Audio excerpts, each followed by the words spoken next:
any menstruating person in this country cannot make decisions over their own body. Even limit their ability to get gender affirmation treatment in their state.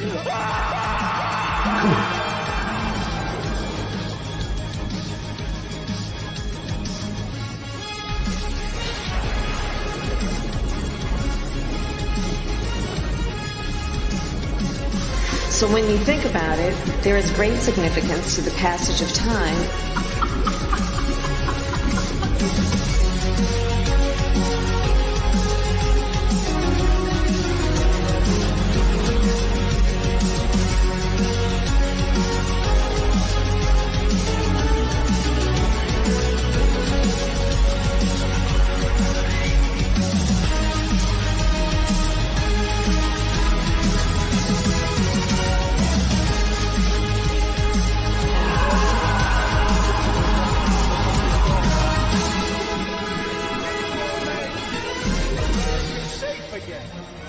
And we will make America great again.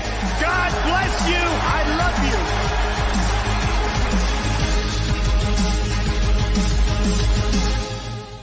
I want people in the industry to be a little bit louder about people being mean to other people and maybe say it's not a good thing.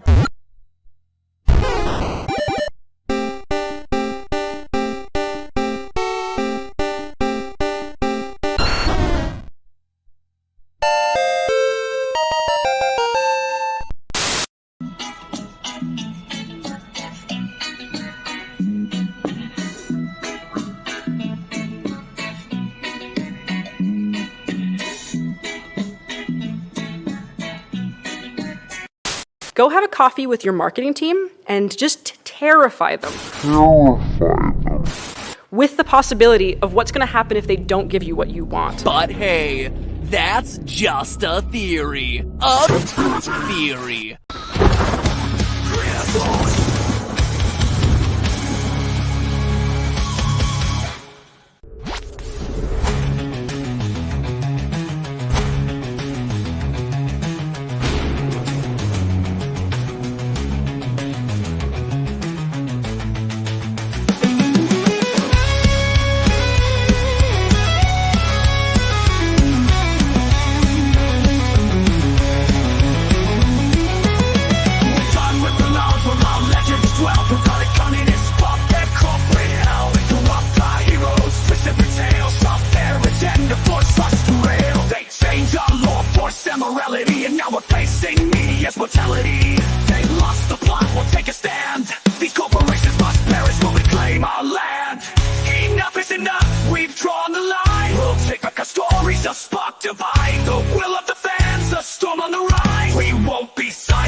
Yeah! Oh yeah! Oh yeah! That's right. Hello and welcome back once again to Will of the Fans, and it's WTF Live. We are back once again after missing a whole week of this bloody show. Hello. You are watching Will of the Fans. My name is Will, etc., etc. See what I did there? And it's the show where we dissect and discuss all the disgust, dross, and the occasional decency from pop culture. I'm joined, as always, by my regular panelists, Mr. Ryan Roger Athay and Mr. Ravenwolf. Ryan, would you like to say hello? Well, hello, everyone. I hope you're all doing well, and it's great to see you all watching today. Always great to be on this show. There are two different versions of me, folks, controversial and boring, but both of them are truthful. One of the scenes that Will played for his intro really surprised me, and that was the scene. I was gobsmacked. My jaw was on my desk I could not believe Will had 3 different screens. My goodness. Talk about a lot of screen. I wish I had 3 screens, but it I was don't even great use to see. one. Well, this one here, I barely even use it. Oh my goodness! Don't Just in rub case I salt wanna into play the a wound. game. But I actually have multiple more. damn, I used to have a computer company. I feel sad now. But it's always great to be here, and hopefully we have a good talk about topics of the day, and hopefully I hang around long enough for Baby of the Fans to be a content creator in her own right, doing TikTok videos, dancing, because that seems to be what everyone's doing these days, especially young people. No, TikTok will be blocked in my house. Except for me, because I need it for research and shit, but that's about it. Basically, I'll have all the internet and no one else will. At least until she's shown she can complete Super Mario World. Then I'll maybe let her on the internet. Anyway, hi Rev, how you doing? I'm good, thank you. Just as a reminder, I am a real person. I am not a CGI dwarf, but I do know CGI dwarfs. So welcome to the show. We're glad to have everyone here. Make sure that you follow everyone's channel and help support this channel. So like it, subscribe, and there possibly will be free memberships under the join function. So that's your mission. So yeah, yes. It's good to be here. By the way, for the British police, I'm in America. We have freedom of speech. Just saying. And I'm in the Philippines. Good luck finding me, cops. He's in Chicago. He's in Riceland. Yep, that's more or less correct, yeah. And I can be gone anywhere else at a moment's notice. It's not really that much for me. But anyway, welcome, chat. Welcome, mods. Welcome, everybody else. Some new members have already arisen thanks to TJAP Steve gifting 10 Will of the Fans memberships. You lucky people.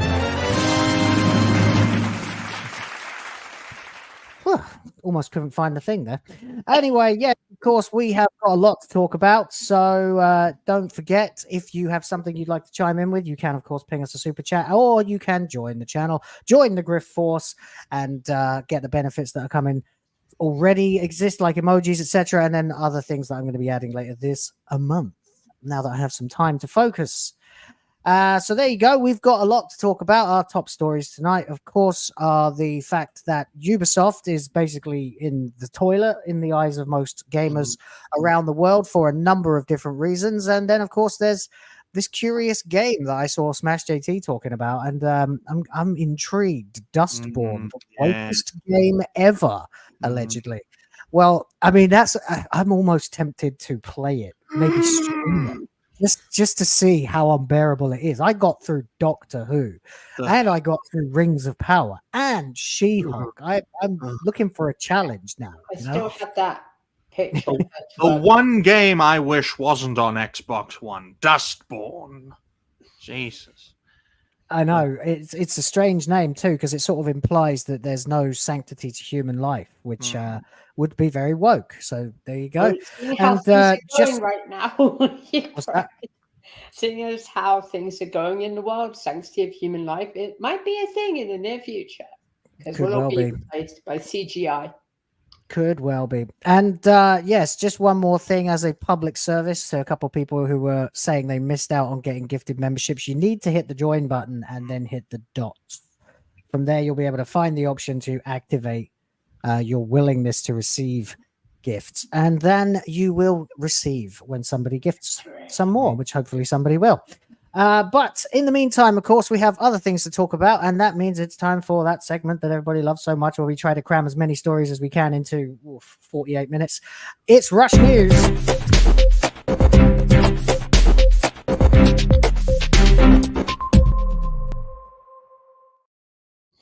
Yes, rapid updates of stories in a hurry. And the first of these Rush News stories is the fact that Deadpool and Wolverine has already hit $1 billion at the global box office. No, you do not need to unsubscribe. First, B-Man, and shout out to the 199. Deadpool and Wolverine struts past 1 billion global box office, soon to become the biggest R-rated movie ever worldwide. Did anyone predict this? I kind of did. But I didn't think it would do better than Joker. which currently is the holder of the title.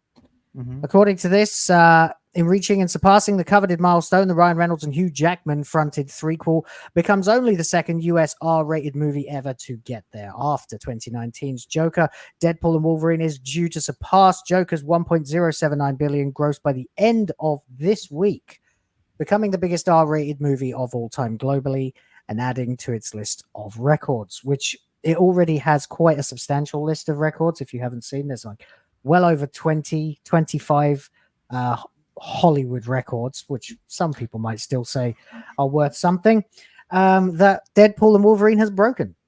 Your thoughts, gentlemen? I mean, from my perspective, it's not a surprise, given that Deadpool as a franchise, as a film franchise, has been consistent in its quality, which is getting harder and harder to do, especially by the standards of film and television in this day and age. So I think this is good news, especially for the whole concept of the R-rated movie. It proves that despite, blood, guts, and gore, despite, hardcore violence, the film in this case and the genre as a whole can still prevail. It does have life left in it. I think it's the way to go for Disney Marvel. I think the idea of R-rated films, especially, those who are coming over from Fox to Disney, are the way to go. And all of those characters, all those cast of characters in Deadpool and Wolverine, the cameos, they could all have a film project, R-rated, and do well. That should be, in my view, the lesson taken from this film, but it won't, because Disney. Yeah, I mean, how much of it is the fact that kids don't care anymore? They've got TikTok, like you pointed out. And so despite them constantly searching for the elusive modern audience, all they ever seem to keep finding out is that it's the same audience. It's kids who were born in the 80s and 90s that still go to see movies, and anyone born before that. And then basically everybody born since, say, 2005 doesn't really give much of a damn. And then you too, Ryan, but then that's just an anomaly that you've never been to the cinema. I mean, this movie gave people what they were looking for, a couple of hours of just fun without any form of politics, without being pandered to. It is what we would like to call a real movie, where you could go in, enjoy a couple of hours, come out thinking, well, why can't Disney do more of this? Yeah, I think, and I've seen the alternative opinions now. I mean, I watched the EFAP where like Mauler, Rags, and Friggy just shredded the movie because they were all hated it. I wasn't remotely surprised that they hated it because, of course, they'd be looking for a serious follow-up to Deadpool and Deadpool 2 and Logan. And I don't know. I feel like they kind of screwed themselves there because they, as much as I like EFAP and respect all of them and their work, this is never going to be that movie, and they should know that. Like, this movie was advertised, and even the announcement of it was a piss take, a fourth wall breaking parody. And nobody was, I think, not many people anyway, only the EFAP guys and probably Red Letter Media were looking for a serious Deadpool 3. Good luck. And you know what I mean? Whereas the rest of us were just hoping that this would shred the terrible list of mistakes that Disney have made over the last 5 years or so. Well, given the reputation of Disney Marvel as a whole, there were those content creators out there that thought Disney's reputation, it is so bad, that it would infect this film and cause it to be a disaster. Now, thankfully, that was incorrect. But in my view, Disney should take a leaf out of Microsoft's book in regards to Xbox, move away from taking these executive decisions like canceling studios and that sort of thing, and let these studios run themselves, because projects are far better done when you acquire a company, let it do what it does best, and you take the profit aspect. It's the win-win. You do all the work, I get all the pay, that sort of thing. But in that respect, you can have good projects. Yeah, Yeah, you absolutely And can. the thing with Deadpool is he's never meant to be serious. The thing with Deadpool is it's the kind of character that you see in the comics and in the early animation is he's over the top to begin with. Like if you watch the original version of Into Spider-Man in the in the Spider-Verse, he in cartoon form, he and Peter Parker have this kick-ass fight, and Deadpool just can't take anything seriously because that's the character. It's meant to be kind of this over-the-top, totally flamboyant kind of, can we even kill this thing type persona. So you're never going to get a serious Deadpool movie. You're going to get a movie that's kind of it's meant to just be humorous, to give people a laugh. And so when you leave the movie, you're like, that was just cool. And I do love the idea of this film, taking reference to changing circumstances like, fuck you, Fox, I'm going to Disneyland. And that wasn't just, Deadpool saying that. That wasn't even just Ryan Reynolds saying that. That was Disney saying that, Fox, because they got financially screwed over through that sale. I mean, close to $80 billion. Hulu, was it Hulu they had to take on because of Fox? Yeah, that as cost well. them an arm and a leg. Yeah, but they own everything, so they think that they can control everything. But so yeah, I mean, ultimately the reason I think this did well is because it satisfied what most people wanted. Like I said in my review, this ain't the best movie ever made, not at all. It's a perfectly serviceable action movie that doesn't give a fuck about whether or not it's satisfying your need for deep, intricate storylines. And it just basically is fun, funny, and violent. And given that the audience that they're looking for with the MCU doesn't care anymore, they're too busy watching Mr. Beast, apparently. Or Mr. Beast is too busy watching that. Yeah. And so there you go. That's why you end up with this situation where a movie like this comes out. It's a no-nonsense. Well, it is a complete nonsense, but you know what I mean when I say no-nonsense, fun romp to really well-liked characters having a freaking laugh all the way through the apocalypse, kind of, with cameos galore. And while you compare that to something like Doctor Strange 2, which was also just riddled with cameos, and none of them landed because none of them were done right. Whereas in this, every one of them was treated with a bit of reverence, God forbid. And that's why. Even having Gambit come in was unexpected because people had been calling for a Gambit movie. The Gambit that never was, with there was a few years ago they were talking about doing that with Channing Tatum, wasn't it? But it never got off the ground. So yeah, they had him do that, but of course they had him speaking with a weird French accent that kept changing. He's meant to be from New Orleans. Give me a break. Yeah, Creole. I mean, as I said before, and as I'll say again, the most dangerous type of Creole is a white one. The problem with the Gambit movie, not that I'm against the concept, is that most people wouldn't understand what the fuck he's saying.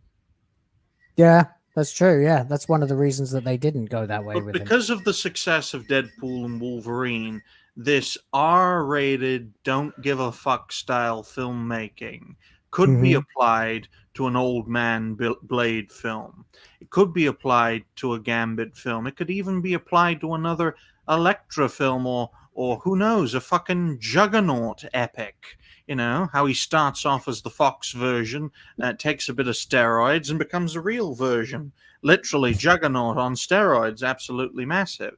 So there's a lot of creative ideas that could be done if Disney had a more laid-back approach, we own this property, but we understand this isn't our specialty. We don't know how to do these kinds of films. Let's give it to people who know how to do these types of films. It's not what you know, it's who you know kind of thing. And then Disney can just sit back, relax, and take in the profits from it. They should have done that with Star Wars. I mean, if you're a lazy bastard, folks, that's usually what you do. You buy the damn product. We don't know how to use it. Well, we'll give it to someone who knows how to use it and then rake in the rewards, split the profits, that sort of thing. Yeah, absolutely. Absolutely right. I brought up the comparison again because we did do it last time, where you can see Deadpool is the red line, Deadpool 2 is the yellow line, and Deadpool and Wolverine is the blue line. And we are now, of course, 10 days plus from the last time we checked this. Now the gulf is clear to see for everybody. I mean, it's just colossal. I mean, day 17, Deadpool 1, 285 mil, Deadpool 2, 254 mil, Deadpool Wolverine, 493 mil. It's almost double. It's over 40%. So you could see the changing market, though, Will, and the Deadpool and Wolverine is far more appealing in 2024 than Deadpool was in 2016, Deadpool 2 was in 2018. Let's face it, folks. The state of Marvel was a lot stronger in 2016 and 2018 than it was in 2024. So it just goes to show you see what works and what doesn't work financially. And in 2024, Deadpool and Wolverine works, whereas previous projects under the Marvel banner have not worked. The Marvels especially was a catastrophic failure. Ant-Man Quantumania doesn't make any fucking sense anymore because we don't have a Kang anymore. So let's go in a different direction and have these types of R-rated triumphs. Embrace the R rating and just go. This is from TJAP Steve. Just sent me this meme on our Discord. Join the Discord, by the way. And this is of course old Blade, butter knife. Blade's uncle, butter knife. That's quite funny. We also have this comparison, which is interesting. It's similar to what we did before. Now you'll see at the bottom we have the purple line is the Marvels, which on day 17 had amassed only 76 million and would only go on to earn another 8 million over the next 40 nearly days. Then we have Ant-Man and the Wasp Quantumania, 187 million. Then again, it flatlined shortly after that. Day 17 for Thor Love and Thunder, 276 million. Went on a little bit better, but then, of course, ended up with not that much. And, of course, Black Panther Wakanda Forever. Black Panda, did I say? Black Panther Wakanda Forever. That's Kung Fu Panda, Will. Yeah, it's because of Wakanda. But, anyway, Black Panda Forever. 367 million. All of them absolutely roundly thumped by Deadpool and Wolverine. Simply because it's a comic book movie doing a comic booky kind of thing. It's having fun and it's not giving a damn, which I think is the main aspect of the R rating. Imagine the Marvels as an R rating, or Quantumania, or Love and Thunder, or Wakanda Forever. That would have been very interesting. Just having that, I'd say, Deadpool attitude. Not taking itself too seriously, having a great time, having fun, and not giving a damn. That's the way I think Hollywood, or as I also like to call them, Hollyweird, should go. They need to embrace the R rating. Because let's face it, folks, even kids in the West swear like a fucking sailor. Yes. We all did. And by the time I was 9, I was using all the same words I can use now. Well, maybe 1 or 2 came a bit later. But they weren't really swear words. They were more like, intelligent insults rather than straight swearing. But I mean, so despite how I kind of feel bad for like the EFAP guys, because they were just so disappointed by Deadpool and Wolverine, they went in looking for the wrong thing. I'm sorry, they did. That's a fact. You knew what this was going to be, and it was never going to be like a serious film, like a follow-up to Logan. No, it was always going to be what it is, and I guess if you like, they could still technically make Deadpool 3 as another movie, the 4th one, and have this just be considered like a parody. And I guess that would probably satisfy the people who wonder what the hell happened to his relationship with Vanessa, or, why he isn't still plagued by all the things that happened in the first 2 movies. He doesn't seem to have the same level of grit that he had. I did watch Deadpool 1 after watching EFAP just to confirm for myself. And they are tonally very different, even though there is a lot of comedy and a lot of self-referential humor in Deadpool 1. It's not, a farce like Deadpool and Wolverine, but the farce is what people wanted. We wanted a roast of Disney. And that's exactly shallow, fun entertainment. And as someone who likes all the people involved in EFAP, in terms of a form of content creation, personally, I hate the idea of every frame of pause. Why? Because I don't want to spend 8 fucking hours micromanaging through every scene of a 1 hour product. That's me personally. Because, you know, you do this too long in front of a camera, folks, too many days in a row, you go fucking mental. That's why some folks need a day or two off. But you can't EFAP a shallow, fun film, in my view. And to me, Deadpool and Wolverine is a shallow, fun film in an age where popular culture is going down the shitter. I'd rather swim in a shallow swimming pool than swim in a sea of shit, okay? Mm-hmm. There we go. I mean, okay. The interesting Sorry, go on, Rev. is going to be what's going to happen when they release Captain America Brand New World, because I'm predicting that's going to bomb. And the reason why the reason why I'm predicting it's going to bomb, because nobody wants to have, like, in the previews, he says something stupid like, I'm going to be a different type of Captain America. He actually kind of has that line where it's like, well, I'm going to be a Captain America that doesn't listen to anybody. Well, kind of Captain America listens to people. That's, yeah. So there you go. That's the situation with Deadpool and Wolverine. It's well on its way to being the highest grossing R-rated movie of all time, and pretty much deserves it. I guess probably Joker maybe deserves it a little more. That film was very good too. But yeah, it has a lot. The Joker as a film has a lot more depth than Deadpool and Wolverine, but people don't want depth in terms of stories anymore. They want shallow, fun films that they can enjoy, lots of fast pace, and films that, you know, they can watch again. Yeah, absolutely. Correct. All right, then. Moving on to the next silly little story that we have to talk about is this one, which is that Amazing CSUN Games, I've never heard of them before, removes censorship of Donald Trump in Mecha Break after being called out by Grums. This is just a throwaway thing, really, for Rush News, but I think it's kind of funny because it seems that this game, Mecha Break, that came out, which, of course, Grums would be paying attention to, that's right up his wheelhouse. And hello to Cult Classic Cage in the chat. Yeah, we've got this situation here where basically there were chats where you could say all kinds of different things. But for example, someone left the comment, Trump versus Kamala Harris versus Biden, and only Trump was starred out. Now, that's very dangerous. You kind of wonder what the hell is going on there when you can't say one of the presidential candidates, but you can say all the others.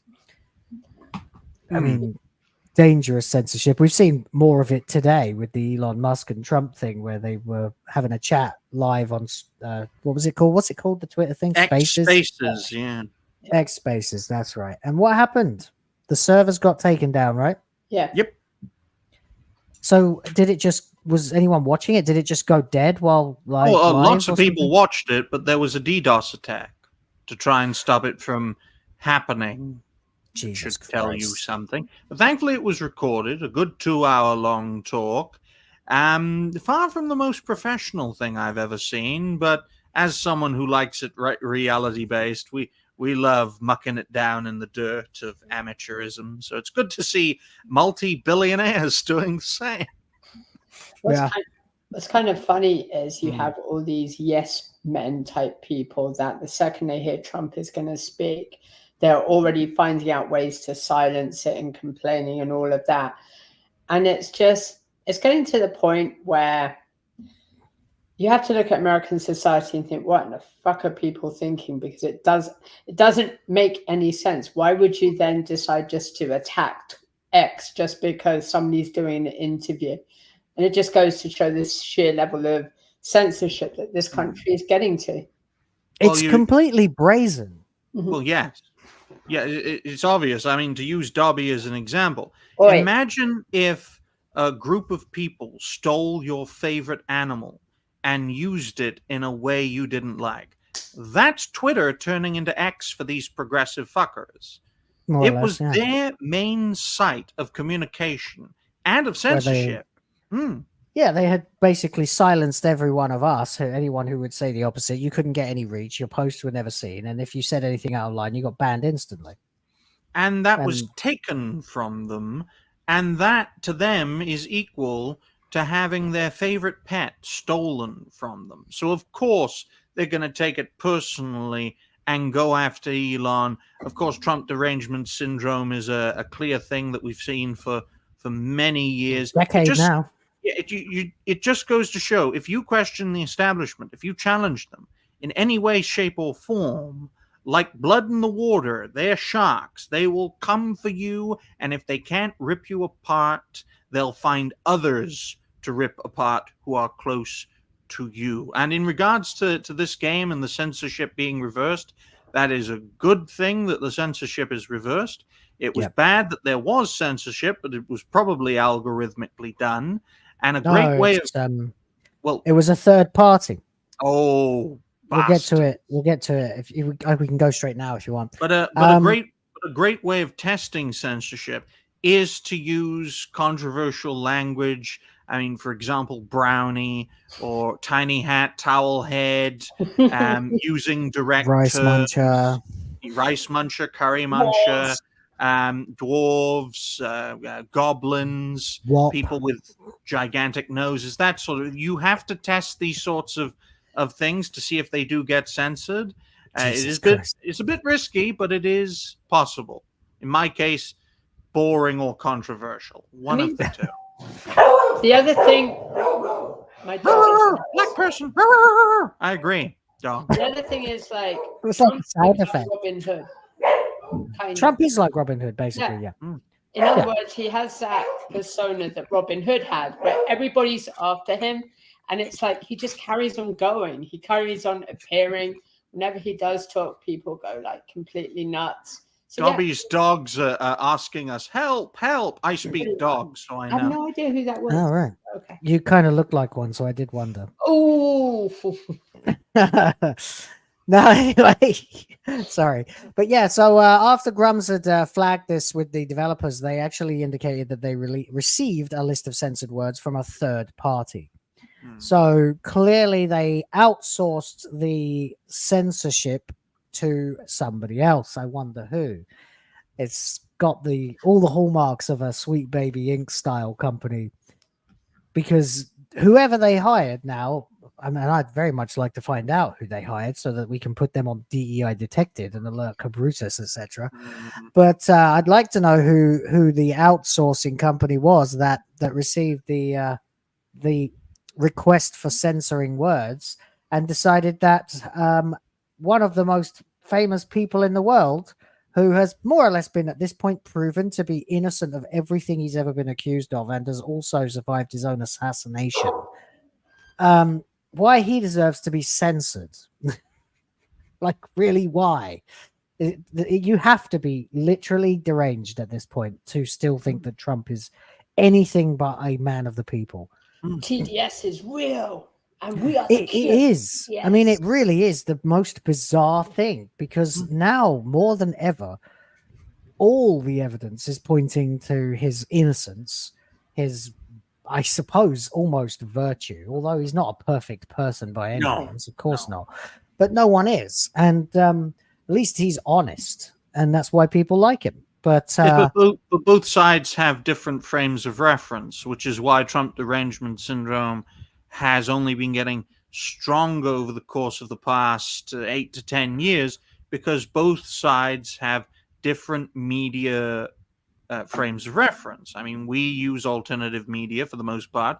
Our opposition uses mainstream media and more progressive versions of alternative media. And I've got to say, Dobby, I'm sure someone's trying to break into your house. I mean, dogs don't just bark for no reason. Have you fed them? Have you fed them yet? Oh, sharp. I hope you have. Maybe that's why they're barking, because they've never barked before. The point is, though, folks, I have somebody working on my house, so that's okay then. Well, I will say before we move on, a bit of advice for all those consultation companies, including Sweet Baby Inc. If you want to practice what you're doing without any kind of opposition at all, don't base yourselves in the US or Canada. Base yourself in a country where you'll never get criticized ever, and that's Israel. Then no one will call you out, no one will criticize you, and no one will ever dare cover the fact that you're working on these projects, and you can destroy gaming. It's a win-win. There we go. Fair enough. Yeah, we should move on. We do have still a few to get through, although I have reshuffled them a bit. We had an Ubisoft story that we can bring into the main topic. So the next thing was the Batman situation, because a few people have been asking me to review this show, and I've been kind of considering it. But this quote is utter insanity. It says Batman Caped Crusader showrunner Bruce Timm says Penguin was gender swapped because one of the problems with Batman as he is there's a lack of good villains. What the fuck? I mean, I would argue without context that there's probably no superhero who has as illustrious a pantheon of villains as Batman. I mean, the stupid thing with that is if you're gonna complain that you don't have enough female villains, even though in the DC universe it doesn't say female, it says good. So the thing is with Batman, there's a ton of them. The whole Batverse. He's got a ton of villains they could use. Each really awesome. Can you name 6, Darby? Mad Hatter, Poison Ivy, Riddler, Catwoman, Joker, Bane, Joker, Riddler, Mr. Freeze, Bane. The Bane. Bane is right up there because he did disable Batman. He's the only one that actually has beaten Batman in a fight. Steroids. And we haven't even mentioned Two-Face yet, or Scarecrow. There's loads. Yeah. Ra's al Ghul. I mean, if you want to count, anyone like that. Deadshot, he counts as well. Harley Quinn haven't been mentioned yet. There are loads. It's quite ironic. And we haven't even mentioned the Penguin yet. Yeah, that's what I did. I just find it. I do find it ironic that the man who made this statement is also one of the inspirations behind the creation of Harley Quinn. And I know this article says, lack of good villains, but I think it was in reference to female villains. Yeah. Even in this article, they're trying to change the narrative in respect to the whole situation, because there's no other logical well, there is no logical reason in doing this. But if you want to create a logical reason for turning the Penguin into a fat lesbian, you'd say, well, there's not enough female villains in the DCEU or whatever the fuck you want to call it. Yeah. I mean, obviously he meant female villains, because otherwise he'd have to be insane. It's Bruce Timm. But the man immediately contradicts himself, because wasn't he one of the creators of Harley Quinn? Yeah. Yeah, of course. He was doing the animated series, the original, right? That was his thing. And he's responsible for, I mean, how many villains appeared in that series? Like virtually all of them, I think. Yeah. And they created Harley Quinn. Yeah. She was created for the show, famously. But now we have a new Harley Quinn who is Asian, doesn't like the Joker, and is a staunch lesbian. But their whole character, you just look at what they've done in this series to Harley Quinn, it's like, what the fuck are we doing? Asian lesbians aren't really lesbians. They're just afraid of dick. Anyway, yeah, so of course, this is it. Just I had to mention it because it sounds, yeah, of course, Bounding into Comics is kind of screwed up here by saying it's a lack of good villains. But this is a Bounding article. Why is it black and white? Because there's something wrong with the site's alignment, and I could not get it to show up, so I put it into reader mode, which I have set to dark mode. But the whole thing with Penguin is Penguin is meant to be short and kind of deformed, and he's like the runt of the family. That's how Penguin turns to crime, because he looks like a penguin. Yeah. And the fact that they didn't even change the name much, they just put an A on the end of his name. So instead of Oswald, it's Oswalder. It's like the least imaginative thing ever. Deformed, run to the family. That sounds like a tranny. Could be. Well, I mean, if you weren't before, you certainly are afterwards. But you know, that's next for Penguin. That we're going to turn Penguin into a penguiner. Nah, demons, like demons. Here's a radical idea. Why not turn the Penguin into a penguin? I mean, I guess you could. I mean, they've had other. I mean, you've got have Killer him Croc lead and stuff like that. and have him lead the Penguins to take over Gotham. It seems like that must have happened at some point. Isn't this alignment right? Because I haven't watched the show, but the female penguin there has the build of a man, the look of a drag queen, and is about the same height as Batman. And her bodyguard kind of is the same size as Bane. I kid you not. Her head. So there you go. Another stupid quote that's been, obviously misinterpreted, but was a dumbass thing to say in the first place, considering that we have Harley Quinn, Poison Ivy, Catwoman already. There's plenty of good female villains. This was just about DEI. It was, obviously.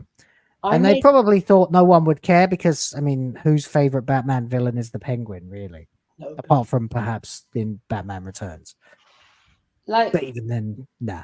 The stupid thing, or when I did my review for it, I compared this character to Liza Minnelli from Cabaret. Oh, really? Same type of, because it was just that same kind of persona, like the over the top. So it was a complete wasted show. That's what I'm going to say. Well, there you go. Speaking of waste, we go to the next thing then, which would be Sweet Baby Inc. once again. And this one's from Smash JT. Thank you very much.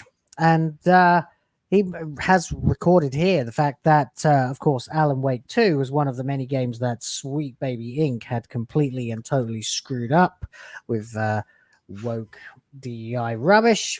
And as a result, this game, how long has this game been out now? 2 years? Something like that. When did it come out? Don't know, actually. Hasn't been that long. Really? I thought it was a while ago. When did Alan Wake 2 come out? It's 2023. Okay, so it came out last year, towards the end of last year, actually, yeah. Same sort of time as Spider-Man 2. So that's when Sweet Baby Inc. really started to ramp up their infamy.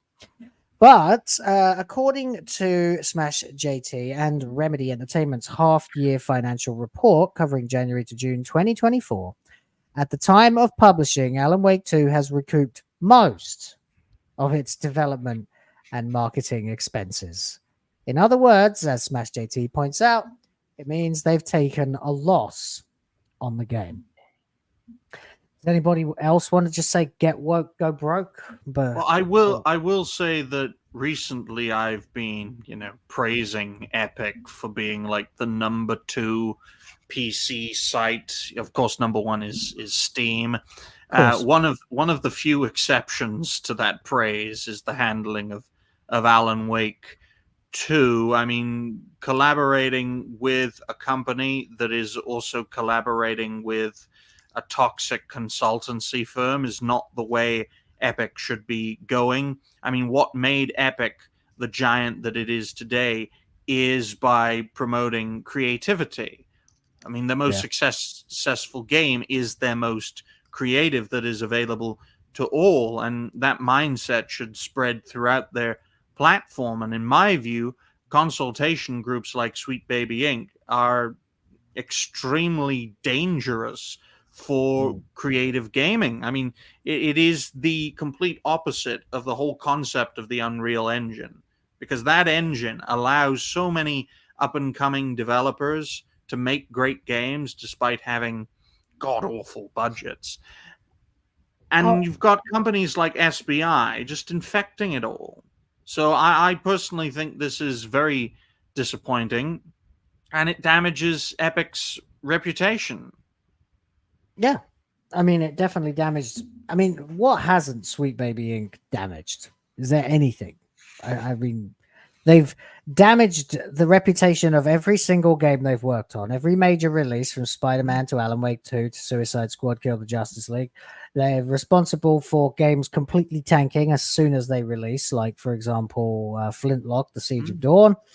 And they've even managed to destroy the reputations of every single person who works there, including, of course, their CEO, Kim Belair, people like Chris Kindred and Maya Felix Kramer. It's a black mark, Will. We know this. They know this, even though they deny this. We know it's a black mark because why aren't they showing us the projects they're involved with? Why aren't they updating people? You know, this is the latest project we're working on. We're excited to work with this team. They know that if they publicize who they're working with, that project will go the way of the dinosaur, because Sweet Baby Inc. and consultancy groups like them are a black mark, where if you're involved with them, your project will probably not be good. Yeah. I mean, it's all looking absolutely terrible at the moment. More and more games have been added to Sweet Baby Inc. Detected. I mean, they're the only company in gaming that has such a well-known group dedicated only to pointing out their existence in development of games. And it's ridiculous. Fair play to Kabrutus, who's very consistent and dedicated in his efforts to point out the problems and point out, you know, the good parts of certain projects, what he's recommending, what he's not recommending, as you can all see. And it just goes to show that for the most part, it's not recommending. Just goes to show that there are many, many projects out there that are infested with this sort of mindset, and very few on this list are recommended. Yeah. I mean, they only had 1 or 2 games out of about 20, or maybe more that are actually recommended. And you can see all of them here. I mean, he doesn't back down either. He's still got Eiyuden Chronicle there, even though that game is perfectly fun to play, except the localization. Every now and then, suddenly you'll get a line of dialogue where it goes, "Oh, we're going to leap forward 200 years from the way everybody else speaks and have a character who just randomly talks like an obnoxious female millennial." And thankfully, there are examples of why they are recommended, why they're not recommended, which is good to see. My worry is, though, in regards to Sweet Baby Inc. and their ilk, is that they will do what I try to do. Stay under the radar. Because you can do whatever the fuck you want while staying under the radar. You can say what you want. You can do what you want. Well, they did. But if people are not aware of it, then you won't get condemned. You won't get cancelled. So they're going to play it smart and weather out the storm in that respect. I mean, Assassin's Creed Valhalla is a great example of that. That was out before we had any idea of the problems involved with games consultancy groups, toxic games consultancy groups. That's a good way of putting it. And that game was successful because they stayed under the radar and only insiders really knew what the organization was about. And the revelations in regards to Kim Belair and in regards to Sweet Baby Inc. came courtesy of a conference she did, 2019, 2018, 2019? I think it was 2019, their first anniversary. Yeah. It was before COVID, I think. But it was only discovered years later when the organization gained prominence. Yeah. That's why you stay under the radar, folks. You're speaking of Kim Belair. Look, I mean, that literally, the girl on the artwork of this game is just her. That is her. That's her haircut and everything. Like, absolute rubbish. Absolute rubbish. And it happens all the bleeding time with this company. So, yeah, it shouldn't come as a surprise to anybody that Alan Wake 2 has completely failed to recoup any real amount of money from its expenses. So there you go. And that is that one. There was one more thing you wanted to point out, Ryan, correct? Yes, it was very interesting to see this, ladies and gentlemen. as we explore Star Wars Jedi Survivor getting a September release this year on PlayStation 4 and Xbox One. Now, I found this very interesting because this game released well on the PlayStation 5 and the Xbox Series. When it was released on PC, certainly on Steam, it didn't really run well. There were lots of problems for the initial release. That's why if you go to this game on Steam, you'll find the reviews are mixed. So, hearing about this, and this news broke about 6 days ago as of the making of this stream, I was very surprised, because if it wasn't running well on the PC end, I don't see how it's going to run well on previous generation consoles. Of course, loading times will be longer. Hopefully they won't take features away, because the first game, Jedi Fallen Order, was fantastic. Jedi Survivor is also a very good game, but you can have a fantastic game. If it doesn't run properly, it's going to be a disaster. Yeah, and I think Cyberpunk. Yeah, that's a great example of it. But I think this is good news. And I think this just goes to show that in terms of hardware, at least, there hasn't been much of a change between 8th generation and 9th generation, especially as things are going in a more digital direction. The PS4 and the Xbox One could easily be hubs for, games to run digitally. And tens of millions of people still play on the PS4 and the Xbox One combined. That's why when you combine 8th generation and 9th generation console gamers and put them all in one group against PC gamers, it's about the same. Of course, there's cross-pollination. Some people play on console and on PC.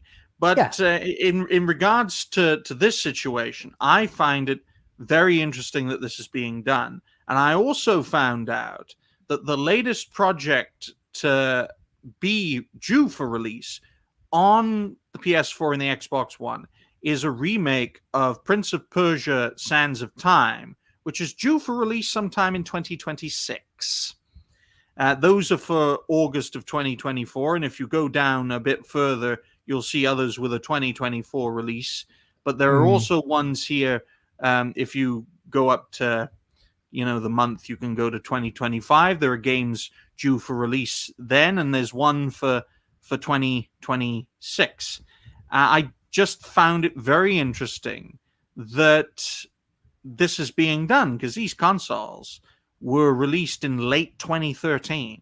It would be like the PlayStation 2 getting releases of games in 2013, 2014. I think it was. Yeah, it was, and good for that generation. But I'm not sure about PS3 though. By 20, that would be now, wouldn't it? Yeah, that would be. Wouldn't happen. No, wait. When did PS3 come out? 2007. 2006. Was it 6? Really? Yeah, Jesus, I'm old. Xbox 360 was 2005. Yeah, so you do get a few stragglers that still get released on the previous generation, but I don't know that you get as many as we're seeing here. And the fact that they're releasing, sort of contemporary games like Jedi Survivor, you could read into it that it's a reflection of the low adoption rate of the current gen and how most people these days have just gone, why would I get a PS5 when I can get a gaming PC or slightly upgrade my existing one for less money and it will be better? It's just very interesting, though, folks. I mean, of course, Elden Ring, that came out in 2020. You'd expect that to be cross-generational. I mean, Hogwarts Legacy, that was a fantastic game. That ended up being cross-generational, even on the Switch. Doesn't run very well, but you can play it on the Switch. You can play it on the Xbox One and on the PS4. And, I was disappointed when Jedi Survivor was not going to older consoles, because I enjoyed the first game, wanted to play the second game. But I understood, it's a next-gen game. It's got a lot of improvements on it.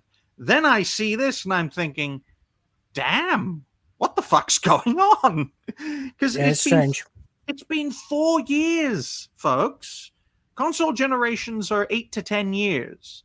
They usually get phased out in the first 2, not the first 4. I mean, they have like a 6-year period at the top, and then they have like a year or 2 either side of that, where they are, sharing the mainstream with the previous or the next gen. Yeah, it's pretty astonishing that it's 11 years later and the PS4 is still getting this many releases, and the Xbox One as well. But I mean, yeah, it's again, I was a console guy my whole life until a couple of years ago, when I just thought to myself, I'm not dropping that amount of money on a PS5 that has no games. And I just don't care about Xbox and never have. So if I want to decide what my next gaming platform is going to be, I have a PC that I have, had custom built for being a YouTuber and streamer and being able to do like fast, high quality editing and things like that. Can easily run games. Might as well just move to Steam, and I haven't looked back. I mean, I've already bought like half the games I own again on Steam already for like $2 each. And so it's just ridiculous. I got one pad plugged into my PC, and I can play virtually anything I want.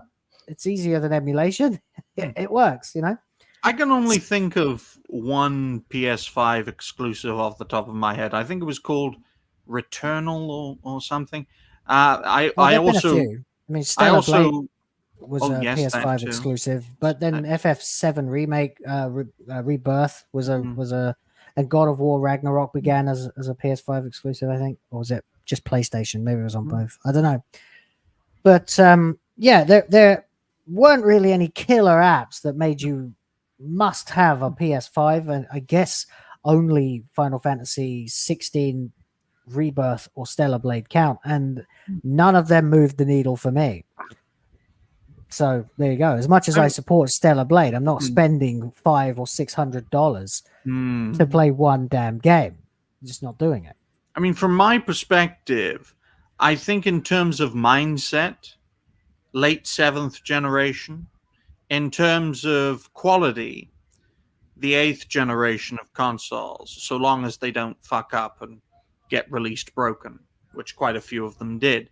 That sort of mindset with the passion of the 7th generation of the Xbox 360, of the PlayStation 3 and of the Wii, with the technical qualities of the PlayStation 4 especially, and to a lesser extent the Xbox One, fuck the Wii U, that was a failure, and the Nintendo Switch is a 9th generation games console that was released in 2017, because fuck the Wii U. That sort of mindset can make console gaming great again. But the more consoles act like PCs, the more the PC market will exterminate consoles. The separation, the distinction, and the exclusivity aspect especially is what made console games great. That's why you've got all these fucking plug and play, baby. That too. That's why you've got so many Sony ponies bitching and moaning, because they understand the core of console gaming is distinctiveness, ease of access, ease of quality, especially for PlayStation games, and the exclusivity factor. So that's why Sony are the last console makers out there, because Microsoft is practically a PC, folks, the series. And so the Switch doubles as a handheld, so it's not it's a dedicated hybrid home console. Exactly. Until we see the Switch 2 and see what that does. I hate the fact that they named it that. But the point is, I was Did very they really surprised. name it Switch 2? Yep. It's really called Switch 2. Yep. That's ridiculous. Because they lack a good name for it. Well, they can't really call it the Super Nintendo Switch, although I'd love them to. Mainly because what did they call it after that? The Ultra Duper? The Ultra Nintendo Switch. Well, they could have, because I mean they were going to call the N64 the Ultra 64. Oh, so you Super probably don't remember that, because you weren't born yet at that point. But I remember looking in magazines when I was a kid and going, "Oh, the Ultra 64. That sounds even better than Super Nintendo or Mega Drive," because we had Mega Drive, not Genesis. In the UK, Genesis is a band. But there you go. So yeah, I mean, it's just a very interesting situation when you consider the fact that Jedi Survivor is going to come out on PS4 and Xbox One, that there are loads of other games are going to come out on PS4 and Xbox One, and that they're actually remaking Sands of Time, and that's going to be re-released on PS4 and Xbox One. There's something seriously rotten about the games industry at the moment, and it is all too real and in your face for anyone to really be able to deny it. And yeah, I mean, I said before, if the game industry crashes in the next year or two because of the hubris and the DEI and the censorship and everything else and the bloat and the fact that no one can make a game now that isn't a triple or fucking quadruple A money sink, it is going to crash. It's going to happen. Well, it's not and one if that thing. does happen, you know who will survive? Nintendo will survive because they are almost existing in their own parallel economy at this point. And PC gaming will absolutely survive because the technology to run these games won't go anywhere, nor will emulation or Steam. They'll be able to run off the thousands of games that have come out that plenty of people still have never got round to playing. There are games on my shelf I haven't played yet. Console gaming is going to die because it has Yeah. to, because it's pretending to be something that it isn't. The gaming industry, unfortunately, folks, hasn't been one thing for a very long time. I dare say it's at least three things: console gaming, PC gaming, and mobile gaming. You'd need to nuke planet Earth to get rid of mobile gaming, or ban it's like phones a everywhere. cockroach. Yeah. PC gaming is thriving, but it's not where the money's at, even though they're making a lot of money. Compared to mobile gaming, they're making a penny for every pound that mobile games are making. I think the crisis in gaming and the collapse in gaming will be in terms of consoles, because they haven't stayed true to the way they are. They haven't for at least a decade, because games consoles are not fucking media systems, and they're not ultra cheap PCs. They're supposed to be games consoles. Yeah, look at that. How amazing. But what we've seen so far is consoles have made that fatal mistake of going, oh, well, we'll just give you an OS and we'll allow people to think it's a PC. And that's what's doing them in, because, like you said, they're changing into something they're not. They need to go back and be consoles. Be more like the Nintendo GameCube, and I'm sorry for saying this, and be less like a PlayStation 2 or an Xbox One. Don't be a multimedia fucking system. Be a games console. Yeah, I mean, I'm all for bundling a Blu-ray, a DVD player in with that, but I'm not for all the other stuff that's happened. It was the seventh generation when it started, when suddenly you had DRM, and suddenly you had DLC, and suddenly you had mandatory updates, installation times, and things like that. The last plug and play generation was the PS2 era, and that's it. And of those types of machines, the one that actually was just a dedicated game console, as you point out, is the GameCube. Yeah, and you would put a disc in, turn it on, and you'd get that endearing little intro, and then bang, your game starts. Barely ever even any company like splash screens beforehand. No. Yeah, in my mind, I just pictured turning on a GameCube and playing Wind Waker, and the title screen was on the screen within 10 seconds of turning it on. You know what I'd love to see in gaming? If we ever get a 10th generation of gaming, folks. It doesn't look like it, but shoo. Yes. Well, there you go. That'll do.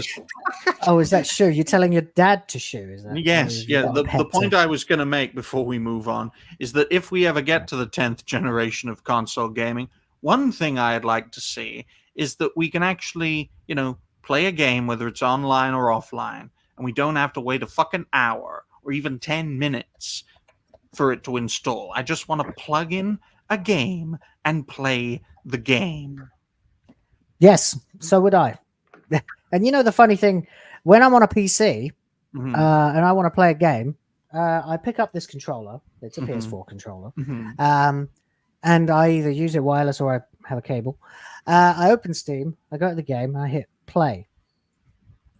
So in many ways, Steam acts as a console. So PC is doing console gaming better than consoles. Yeah, also- I'm just sick of installation times. I'm just sick of it. I'm sick of waiting half a day to install a game.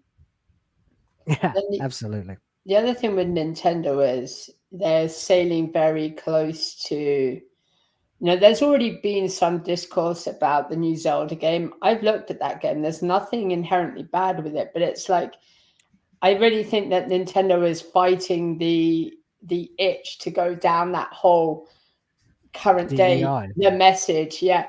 But they're trying their best. I mean, Nintendo's got their own kind of mini additions to theme parks. They've been mass marketing, but the games are still good to some degree, right? And I think they're doing their best to resist DEI as much as they can. And whether or not that will continue, I don't know. I don't know if the new Zelda game is going to be everything that people want it. I mean, I did the... it looks fun. I don't care if you're playing as Zelda. I mean, as long as it doesn't become the trend, we can go back to Link after that, Well, Nintendo had to change before everyone else did because they realized conventional consoles were going to kill them as a company. So they had to change before everyone else, and they have been rewarded for doing that. The problem for them is they're not a traditional games console company anymore. They're a multimedia franchise, and in a sense, they're like Japanese Disney, and Japan is becoming more westernized. So within my lifetime, I think Nintendo will be the next Disney. I really do. Maybe. You got a point. I hope not, but that would be even more heartbreaking than actual Disney. But there you go. That was your catch up of, what was that? 6 stories in 1 hour. Rush News, everybody.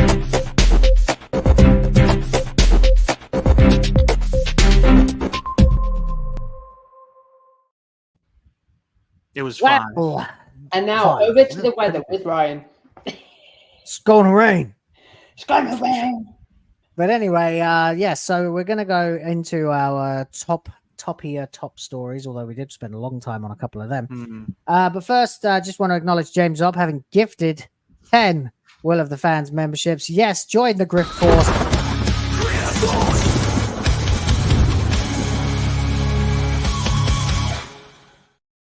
Yeah, I dig that. And also, Sonia Lizette is here. That's one of our mods, and welcome to the show. Unfortunately, missed the intro, and everybody is telling me that I need to play that particular clip one more time. Here you go.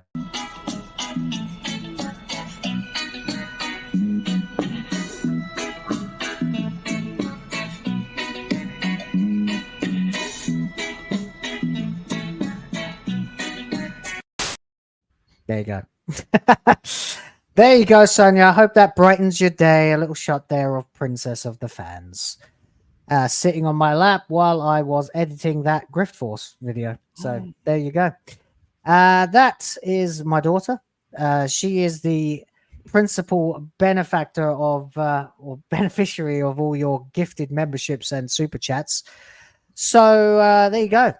It pays to be cute. So it does. As Ryan knows. Okay. I'll probably play it again at the end for you.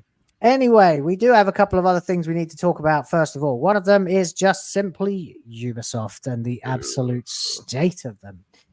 Where do we even begin? Let's begin with one fact, is that this has been a long time coming for Ubisoft, and this is the price you pay for making the same type of game, one of two types of games, over and over again for over a decade. Yeah. I mean, they made Far Cry, which were exactly the same every time. Assassin's Creed, which became incredibly formulaic, so formulaic that they took a year off and came back with Origin, but even that has now become formulaic. And now, of course, then we have the other problem, which is the riddling everything with DEI. The company just seems to hate gamers now. That was the straw that broke the camel's back. Assassin's Creed? The DEI aspect, the wokeness aspect was the straw that broke the camel's back, because like Bethesda, Ubisoft, they have a reputation. You know what an Ubisoft game is, just like you know what a Bethesda game is. But there's a charm to it, especially if you grew up playing those sorts of games. If it ain't broke, don't fix it. It's like if I made a game. It was the political correctness, the identity politics, the social justice aspect, the diversity, Absolutely. inclusion, and equity standards. Those were the straws that broke the camel's back, that ruined Ubisoft's reputation, that damaged Bethesda's reputation, and to go on a very slight tangent, is collapsing CD Projekt Red's reputation. Because people will give you the benefit of the doubt if you make the same type of game with only minor improvements. Absolutely. I mean, I own all those Assassin's Creed games. I do. And I enjoyed them all. I actually, personally, I didn't mind that they were formulaic to a certain extent, because when you've been working a long day and you need to relax, there is something to be said for having a podcast or a stream like this on one screen and just sort of robotically running up buildings and collecting treasure boxes with the other. It's relaxing. I don't mind it at all. I'm not one of those people who needs something to do while I'm watching TV or while I'm listening to something. I'd be listening to this show right now. If I was not in it, I'd be listening to it while working on another video or shopping or driving or whatever I'm doing. I'm listening to YouTube all the time. And that's, a good thing. So I always needed something to do with my hands. Don't be dirty. When I'm listening to or watching TV. And that's why I didn't mind having games like that had easy, obvious objectives you just run towards and complete. Occasionally you get into a fight. I never thought I would give EA any praise, but in regards to the FIFA games, and now they call it, sports something, because even FIFA told EA to go fuck themselves. But in EA's football games, you guys call it soccer for some reason. But they're very consistent. They usually have minor graphical improvements with each project. But it's hard to wokify sports unless you put a chick in it and make her gay, tranny footballers, that sort of thing. But I don't think they have done that in EA sports games yet. But it's very similar. You know what an EA sports game is going to be like. Minor improvements and more ways to take money out of your pocket. But it has its own charm. It's endearing from a certain macabre perspective. You're absolutely right. I still could easily stomach going back and playing any Assassin's Creed game apart from the current one, or any up to and possibly including Odyssey, because that's where it's starting to get a bit DEI-ish as well. But any of the originals, sure. 1, 2, Brotherhood, Revelations, 3, 4, Unity, no problem. Syndicate, I dug them all. But then Ubisoft started to go down this weird rabbit hole. I think it was around about the time I started this channel, actually, or started actively publishing videos on it.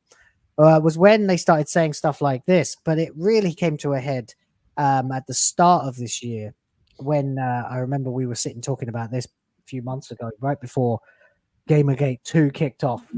Ernest, about how Ubisoft were the ones coming out and saying that we need to get comfortable with not owning our games. And that, to me, just screams Orwell, That's the worst thing you could say. It's you will own nothing and be happy. It's the World Economic Forum, for crying out loud. But it makes no sense. That's how they're going to kill their company, because if you're a lifelong Ubisoft supporter and suddenly you see this headline, you're going to be like, you know what, fuck off. I'm going to go find another friend. I'm going to go find another company that I want to support. Gamers are never going to be comfortable if you say shit like that. It's like if Citroen or Renault or Peugeot said to car owners, you got to get comfortable with not owning your car. Yeah, sorry, it's not your car, mate. Not your car. Can't do anything with it. You gotta get anything like that. It's a terrible idea. I mean, it's the idea that you can't own property, which I mean like in terms of housing. I mean, I'm still renting at the moment, even though I would like to build a place because I think everybody just has. I think men especially have the drive to cut off a little piece of this planet and call it theirs. I certainly have that, especially now that I've got a wife and a kid. I'm like, I need to own my home and have, my space that is my property, and you cannot come in, and I am able to defend it if necessary. That sounds like a great name for a social media platform, MySpace. Yeah, I think that could go quite well. I've never heard of MySpace before. No. Or MySpaces. Whatever. Anyway, what happened in social media history, and now we're having to deal with it. Anyway, so Ubisoft, they made games that were repetitive and formulaic. Some people didn't mind it. Others absolutely reviled it and made digs at them all the time. They really stopped creating anything around about the time they made Raving Rabbids, and then they just started becoming every year the same game, Far Cry 68,000, etc., etc. Then they are trying to tell you can't own your games anymore, and we're just going to charge you a monthly subscription, even after making you pay like $170 for the privilege of even having a license to play the game. Then, of course, Yasuke, and they managed to piss off the entire country of Japan. They tried to apologize, but they didn't really apologize in any way, shape, or form. And now we come to this, where they are attempting to tell people or convince people that actually our fan base is really, really eager to play our games. They really seem to be very loyal. And according to the actual stats, that's not the case at all. New player sentiment analysis contradicts Ubisoft's claim that Assassin's Creed Shadows has positive community sentiment. When in doubt, gaslight. When in trouble, gaslight. Oh, we're on the back foot. Let's just gaslight our opposition to Oblivion. British establishment loves to do this, and you're seeing this increasingly everywhere. Despite all the signs saying one thing, the narrative has to say the exact other thing. But the stupid thing is, why they would say that when they know full well the community is not backing them at all. The community is like going, this game we're not going to support, we're going to boycott it. And then Ubisoft is like, don't worry, we've got the community behind us. Community? That's the thing with gaslighting, Darby. It's not meant to appeal to those in the know. It's meant to appeal normies. And the worst part about it is it fucking works. Yeah. And since the normies are the majority, you can gaslight them into oblivion. You can build a narrative around them. You can build a dot and bubble around them, for lack of a better term, and convince the majority, win elections, take control of institutions, and gaslight those in the know to them getting cancelled and being made outcasts. That's why when you become awakened, you burst the bubble that is made around you. Yep, absolutely right. And that's where we are at the moment now. So, sorry, I'm just checking out some of the chat. That's fine. We are looking at a series of events here that are beginning to paint the picture of a company that is in more trouble than it is willing to admit. Most companies would not admit when they're in trouble. But Ubisoft has, I'm sure, at this point now, probably in the minds of most gamers, overtaken EA in terms of being despised.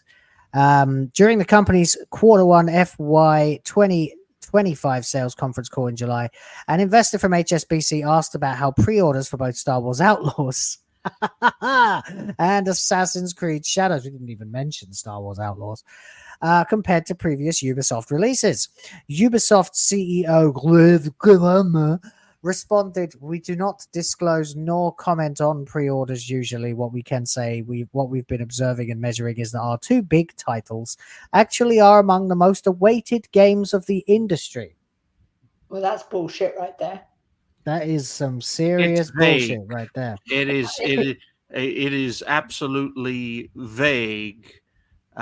Because it leaves a lot open to interpretation, because that statement could be true. I mean, look at the examples of the gaming industry, especially the console gaming industry, in 2024. It's not exactly a strong lineup, folks. I mean, just look at all the remakes and the remasters that are being planned to jumpstart the thing. So he could be right there. They could be the most awaited games in the industry in 2024, but that doesn't say much. Well, yeah, I mean that actually is another angle to this entirely. The second part of the statement is absolute bullshit, gaslighting to oblivion, enjoying very strong positive community sentiment overall. I mean, all they have to do is come on X or Facebook or wherever, right? And people are totally ripping Star Wars Outlaws apart because the gameplay sucks. It's broken. It's just... And it hasn't even been fully released yet, Darby. And they're trying to buy people to review it. So, I mean, if your company's doing well, why would you need to buy people? You know, why would you need to kind of pay people to review your game? If it was really that good, if you had a positive community kind of response, then you wouldn't be trying to bribe people to give you a good review. And you wouldn't be vague about your analysis either. If the prospects were good, you'd want to show that they were good. If the numbers were high, you would showcase them, especially to investors, because it would give investors the confidence to invest in future projects. That's why openness, honesty, and transparency, even when your company is collapsing, maybe especially if your company is collapsing, is absolutely vital to build the trust necessary for people to back you. So you see this everywhere, especially with top corporations. They tend to close ranks. They tend to not be open, not be honest, and definitely not be transparent. And that is always the cause of their demise when they're in dire straits. Yep. 100%. It's always the modus operandi of any of these kind of companies. Disney does it as well. BBC have tried it, but fortunately they are still held to a certain standard in some ways. Disney with Doctor Who, we could see it with Star Wars. We've seen it. No one ever fails to talk about the numbers when they are impressive. But the second that they're not, they'll just tell you that they are, but they won't ever show them. You'd be amazed how many people would give you the benefit of the doubt if you just put your hands up and said, hey, we fucked up. The project, we wasted far too much money on this project. It's not of the quality that we like. We've conducted a series of reviews. This is how much investment we now need. This is now how much time we need. We're going to delay these projects. And with your support, hopefully we can make these games as good as we promised. If CD Projekt Red had done that and spent a few more years working on Cyberpunk 2077, it would have been the game, a great game of the great generation they could have modeled it as. And considering they're still releasing games on the PlayStation 4 and Xbox One, even to this day as of the making of this video/live stream, then they would have gotten away with it and their reputation wouldn't have collapsed. Give them another year for Star Wars Outlaws. This is the plan we're going to enact, and hopefully it will be a great project. And maybe, just maybe, Ubisoft can rebuild their reputation. But they're releasing 2 games at once. It's hard to do that. Yeah, it's a terrible thing. And it's really obvious that the actual sentiment is not as positive as it says. Breaking down player sentiment by social media platform, Player XP's community sentiment report for Assassin's Creed Shadows shows that the overall sentiment calculated, which represents the voice of players, is a -13, which is actually quite significant. The average sentiment is in fact not positive whatsoever. Who could be so surprised at something like that? Nobody. It says, furthermore, the analysis detailed many of the biggest talking points and keywords of negative sentiment, including Japan, Ubisoft, Yasuke, and history. Player XP noted, these all have significant negative sentiment associated with the historical element being the most negative at negative 45. Jesus. This has been driven by players expressing concerns about the historical accuracy and cultural depiction. Your thoughts? So many mistakes just compounding on each other. Maybe it is by design. Maybe it is part of the globalist plan to destroy our popular culture by creating the cultural desert to destroy, culture as a whole across the West. Or maybe it's just one catastrophic mistake compounding upon another. I mean, personally, you don't do 2 projects at once. Nope. You do 1 project at a time, and you focus all your development teams, whether it's pre-development or post-development, into the project to make it as good as possible. I mean, dividing your attention is the last thing you want to do. And I think if Ubisoft want to save their reputation, they have got to delay both projects, focus on one at a time, and then release them. And it could take many years, but if they want to salvage the situation, they've got to do that. Because if both these games bomb, that's it. It's over for Ubisoft. There's no coming back from this after losing what? $200 million for Skull and Bones and Mirage just about breaking even. They can't have 2 catastrophic failures in a row without it completely destroying their company. Well, it's funny you should mention Skull and Bones because that features into this as well, as it does appear that this game was described, of course, as quadruple A, something we still are struggling to actually define. Failure. Basically, that it's worth more than a normal game and should not be sold for $60, as most games used to be. But instead, now it's worth a $70 price tag. Nobody's going to pay that. But of course, well, no, of course not. Not at all. But already, though, thanks, I think, to a lack of interest, Best Buy in America is running a promotion through to the 18th of August where they're offering 10 games for $10 for 10 days. On the 3rd day of the promotion, it was selling Skull and Bones for just $10. This $10 promotion comes in the wake of Ubisoft CEO, once again, Yves Guillemot, describing the game as Quad A during the company's Q3 sales call for fiscal year 2024 back in February, about a week ahead of Skull and Bones release. Guillemot was asked by one investor, could you maybe unpack for us the decision to price it at $70? You've certainly emphasized that it's designed for a lot of live services, as Jim Sterling used to say when he was still half sane. You've certainly emphasized that it's designed for a lot of live services. What drove the decision to make the game pay to play when that could presumably limit the size of the player base and thereby PRI in the game? Guillermo responded, you silly English. You will never understand existentialism. No. He said, you will see that Skull and Bones is a fully fledged game. You can see it on the market today. It's a very big game. We feel that people will really see how vast and complete that game is. It's a really full AAA, quadruple A game and will deliver in the long run. You liar! In other words, it's just snake oil. It's a game that's snake oil. You pay Starfield has more in it than fucking Skull and Bones. Well, I mean, this is the same man who said that the 2 big titles are among the most awaited games of the industry. You liar! And there you go. So, yeah, just simply no. It's complete fabrication. Ubisoft is in big trouble. They are. There's no way around it. They have screwed the pooch. No one is taking Star Wars Outlaws seriously as a game. If it weren't for the fact that, first of all, as we've pointed out many times, the woman looks like Adam Copeland's trans son with a mop on his head. It's really quite awful.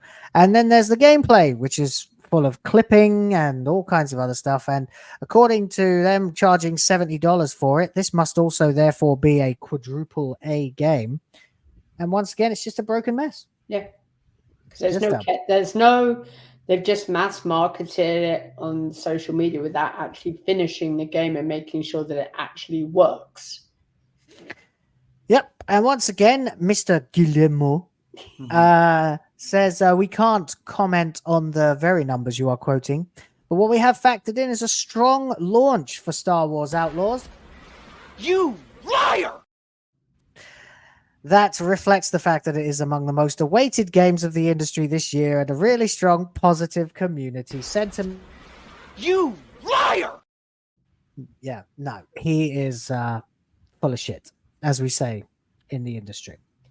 So there you go. Ubisoft is screwed. Almost as screwed as Sweet Baby Inc. But I guess we'll find out more about that over the next little while, yeah. Anyway, that's what's going on. In the meantime, James Opp has gifted $5 and says, Ryan, you are talking about a developer that had 20,000 people working for them. 2 projects should be easy mode. Yeah, I mean, they did have... Greedfall was made by 30 people. It was one of the best games in 2019. It shouldn't take 20,000 people to make 2 games. It shouldn't take 200 people to make 2 games. I think 20,000 people? Well, yeah, they should be able, by that reckoning, then, to be able to churn out, what, 100 games. Are half of them fucking administrators? Pencil pushers? Paper pushers? No wonder Ubisoft's in trouble. Wasn't it Final Fantasy VII, I think, had about a dev team of about 200 people or something like that. I think that was the famous Final Fantasy VII and oral history. Giggity, giggity, goo. Let me just, I'm just fact checking myself. Let's see. Yes, Weekly Famitsu reported in 1997 that Square had a team of 200 people to develop Final Fantasy VII. So, and that was in 1997, of course, and that was a game that went on to shake the foundations of gaming to the absolute core.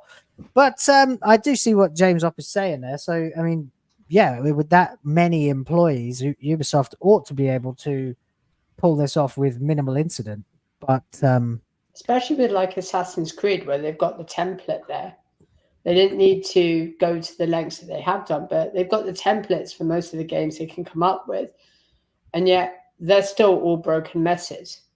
And they're still all exactly the same game. So are these 20,000 people just doing what all French people are good at, which is fucking each other instead of actually working? In fact, it might be more than that. As a report from Insider Gaming in 2023 said Ubisoft had 2,000 developers working on the Assassin's Creed franchise alone, which was less than 10% of the 20,000. Yeah, the 20,000 that were working for them last year. So it might be even more than that by now. Don't know, but I do know. Thank you very much, James. So in order for them to break even and to justify paying all those staff members, they're going to have to bank on a miracle. That is absolutely ridiculous. It shouldn't take 20,000 people to make 2 games. Maybe 200, maybe. Not 2. Jesus. Yeah. Well, there you go. I mean, it is ridiculous. I don't know. I mean, if you've got 2,000 developers working, I mean, the games are programmed like mechanically. The Assassin's Creed games are mechanically pretty sound these days. They don't get released in the States like they did before, like Assassin's Creed Unity, where you could see through faces and, and stuff like that. But it's pretty awful, really. Pretty awful that they are in such dire straits. But I mean, the Assassin's Creed problem isn't really related to technical aspect. It's DEI. It's the DEI and the fake history that's pissed everybody off about that. Otherwise, the game probably would have come out without incident. If they had just made it a Japanese fella, a ninja, and maybe a samurai, I guess, if you really had to have a samurai, and they were both Japanese, and the game just came out like any other Assassin's Creed, it probably would have come out to some of the biggest fanfare the series has ever had. But then they decided to go the black gay, lesbian, bi bullshit and screwed themselves. Yep. Yeah, Quite literally. that's right. I wouldn't be surprised to find out that there's a costume in there for Yasuke where he can dress up as a woman. Nah, demons, like demons. You said it, so Ryan didn't have to. Remember when propaganda was subtle and worked? Yeah. Yeah, they've been basically unchallenged for so long now that they can get away with almost anything. They can really drive the point home now by being completely brazen in their propaganda, which actually brings us to our last story quite nicely. Dustborn. Is it in fact, as Smash JT suggests, the wokest game ever? Yes. Well, I haven't done enough research on it yet to know for sure, but from what I've seen, it does look pretty embarrassingly woke. Let's just have a look here at some of these characters. You've got what the fuck? 1 second. So these are your main characters in the game. Oh my god! You've got the lesbian race swapped version of Game Over Greggy, aka Greg Miller. You've got, I don't know what, it's just black chick with pig, brown woman, twink, George Floyd wannabe combat robot. In a nutshell. Well done, Ryan. Yeah, there you go. So that's the crew, the main cast of characters for Dustborn. And Smash JT is saying that it could be the most woke game ever. Looks like a gayer version of the Saints Row reboot. Well, there you go. I wondered if you would perhaps like to watch the trailer. Let's do it. And I know you were going to say no to that, by the way. But we're going to watch the trailer because I'm quite intrigued. I want to know just how unbelievably cringe this is. I do understand that it's got something to do with traveling across the Republic of America. Yep. And there's a lot of and words are like your combat abilities. Yep. Words like trigger and stuff. So I'm keen to. Does the N-word cause a nuclear explosion? I don't know. I'm intrigued. I really am quite intrigued. Weapons. My goodness, I'm this universe's Magneto. Yeah, definitely. Absolutely. Well, I mean, what the hell happens if you come out and just call someone a retard? Rice muncher, cancer patient, what? A trend. Yeah. All right.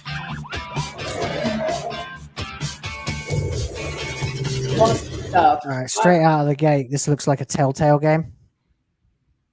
This looks like. This looks like if. This looks like if it looks like if Telltale Games made Life is Strange. Is this like a furry? Go back to last. What's up with this person with the weird marks on their face? Is that like a birthmark or something? No, it was done by the last boyfriend that got her, or it. That's a tattoo. It's an acid attack. It's a tramp stamp. You've got nose ring. You've got big, thick specs, mannish physique. This is a woman, right? I think. Yep. This one, you've got tattoos, side shave, no doubt, under that fucking beanie hat, which is on the back of a big mop of hair that doesn't grow naturally like that. Looks like a dude. Is this a dude? Is this a tranny? No, I think it's a tranny. It's a TD. What's wrong with this guy? He looks too normal. He's definitely gay. No, that's a progressive version of Gavin McGuinness. That's if he never left Vice. Oh God! And then, of course, you've got Twink Yuppie Dobby's gay non-cancer version. Oh, watch it! God, that's the more offensive thing. You give him like shit for having cancer in every episode, but comparing him to this guy, that was the line for Dobby. Okay, I don't mind. Well, fair enough. Let's watch it then. Fuck it. It looks like John Jameson. Nearly. Of course, they're also in a rock band because rock can't be masculine anymore. Or 1,000 miles on roads less traveled to a place we've. Wait. Let's look at that map. what Where the actual... where is this? So when is this supposed to be set? Is this like some future where America's been overthrown or something? Yeah. No, this is a future where the Trumpian mindset prevails, dominates the United States, blows up the center of it for some reason because that resisted, and now they've got to go on this road trip to end racism. Oh no. Or less travel to. What happened was trannies took over and instituted the new pink wave. So we've had the blue wave, the red wave, and now we're going to get the pink wave. No, the bad guy looks Trumpian. Dustborn follows Delta of Dead River, a 17-year-old who has a map to a green paradise called the Verdant branded on her back. The trouble is no one can read it, not even her. Delta is incredibly strong-willed, no doubt. Of course it is. It's a DEI game. There's no such thing as a submissive woman. You only get them in real life. She's crafty, inventive, determined, stubborn, and very slow to trust others. Much like a social justice warrior. You? Just kidding. Oh, right. This is going to be fucking cringe beyond all belief. Why is this? Oh no. Okay. I don't understand this. Oh, it's based on a book, I think. Yeah. Our opposition can't read, let alone write. There's a book or something called Dustborn from April 2021. Same character, Delta of Dead River. The vast deserts known as the... Oh, this is going to be unbearable, isn't it? Oh, God, I'm tempted to play this just to fucking see how bad it is. Whoa, I don't know. I know it will flop, but I might be the only person playing it after a week. I'm kind of a glutton for punishment. I think I could play this game and just see how far I could get. Maybe I'll make it like a members only stream or something. See, the issue with this game is when they do the stupid fucking pronoun thing, it's going to be he, them, they, it, theirs, or Zach, A, B, C, D, E, F, G, H, I. Yeah, you get the point. Yeah, the point is, Darby, this is literal cancer.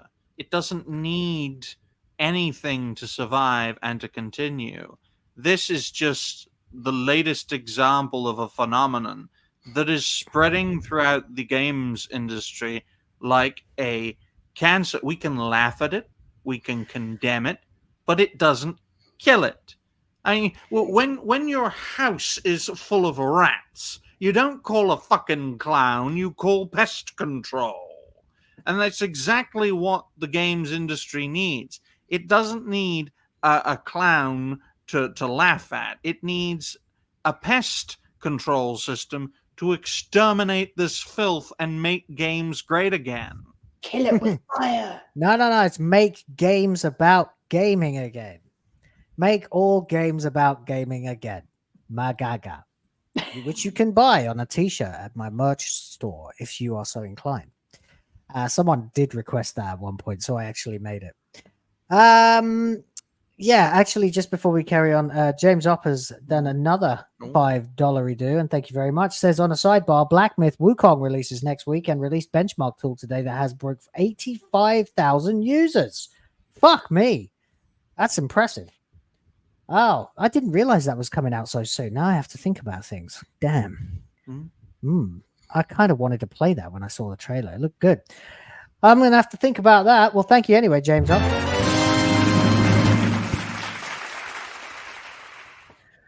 And there you go. Anyway, let's continue with this farce and try and get through it before we end up killing ourselves. A place we've never heard of in service of a shadowy employer. Is that a man Welcome knitting? to Betty's Diner. Yeah, go That was back. a man. Yeah, that was a he's man knitting. knitting. Shadowy employer. Welcome to Betty's Diner. I'm pretending we're on a weekend road trip. I'm not on the run. Normal procedure. Let's not give them a... Oh my god. See that flag in the background? Yep. Oh my god. reason to detain us. Home run!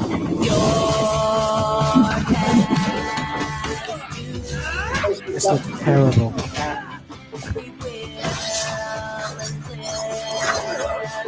What is this song? So they've taken Tower of Fantasy, copied all the combat forms, Mm-hmm. and then they've decided to fuck around and have like over-the-top gay people and everything. What the fuck is this bullshit? The whole plot seems to revolve around this idea that America has become a fascist state. A fascist state, yeah, but not fascist from socialism. No, Communist it's like if progressive ponces created fascism for America. Yeah, I mean, fascism is not the extreme version of conservatism. It just isn't. Some people think fascism and communism are the extremes of the right and left, respectively, but they're not. That's called the European perspective on ideologies. The alternative to that is the American perspective, which It's ludicrous. The left are just as capable of becoming fascist. Communism almost always results in fascism. So, like, what are you talking about? How in the hell do you knock out? How do you cause a drone that size to be knocked out of the sky by a tiny ball? Unless you're very close to it and it doesn't turn around and fill you full of bullets. Well, the bat seems to have some sort of magical or sciencey bollocks going on with it. Yeah, but it wasn't a drone; it was a bloody aircraft. Oh, I thought it was a drone. No, it Game's up again for 2. This is gay Borderlands. Borderlands yeah, is I thought it was going to be bad enough with the gay Borderlands movie, but now we're getting gay Borderlands, the video game. Yeah, good point. It does look like kind of like Borderlands. Yeah, Borderlands crossed with Life is Strange by Telltale. Be gone. Oh, we got the Matrix style fighting with the slow-mo. Do your friends even know what you do? Using your box? I'm not going anywhere. Stop it. You are Stand down, officers. Oh, come on. Look at the fun we're having together. Hold the bus up. Not dragging us into this would have been helpful. What is this? The animation crap. If we keep fighting, we won't make it through the Republic. Is that Kennedy? Promise me. You'll look out. What the fuck? What is that? Is that What Whoopi is Goldberg? That's Whoopi Goldberg if she lost weight. Why's everybody got fucking nose rings? Literally pulled around. Oh, it's Cthulhu. Yes. Oh my god, that is terrible. You The know, girl looks nothing like that in the game. That looks like someone drew round Rihanna's face. guys, This is awful. Awful. picture the nightmare of the woke world. No thanks. No, because in this world, apparently they're the underdogs. Yeah, but looking at that game, it's like seeing a woke world Yeah, this made is unbearable. manifest. I am seriously considering whether or not it's worth monetizing me playing this. See if anyone's interested in seeing me suffer through this awful, awful game. I just reckon it'll give me content forever. Just this unbearably bad woke game. Well, I Can you think, make your own character? I'd like to make my own character in it.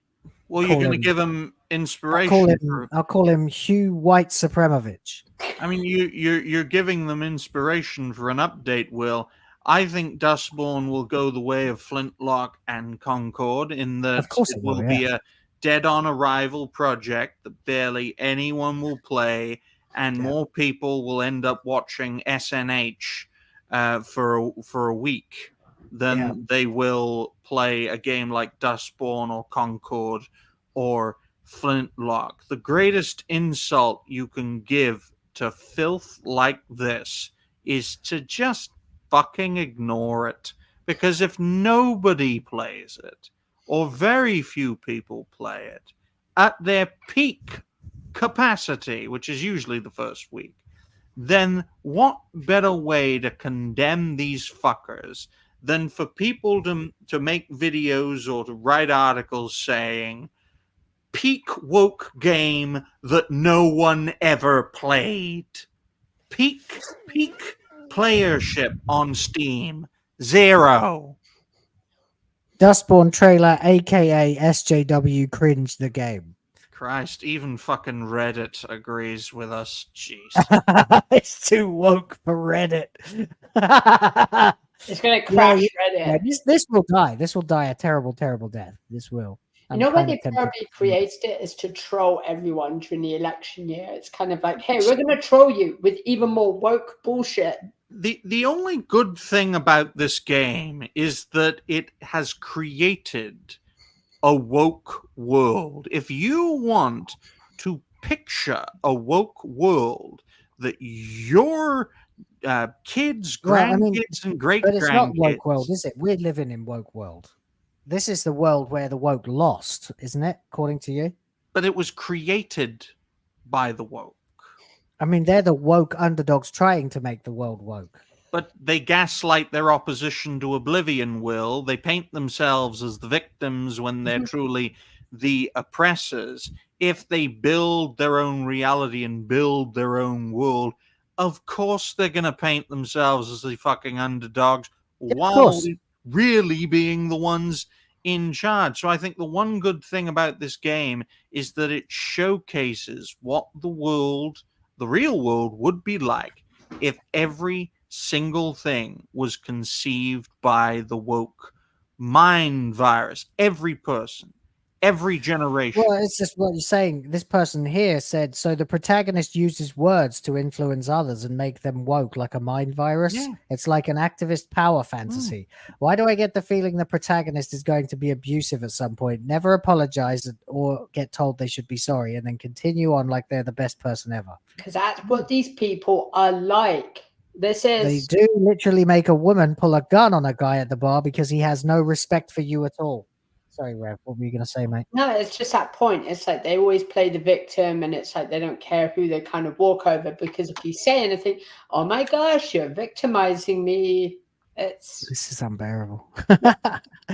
More along the lines of her abusing someone close to her. I think I know the most powerful word, the level 999 meteor spell. I wonder what that will be. Yeah. Is it going to start with N, R, or F? Or Jew. I meant J. Damn. Whoops. Luckily, Will hasn't seen that video from Lilo and Stitch yet. I mean, it is true. They are at least making their own woke crap instead of trying to pervert something else.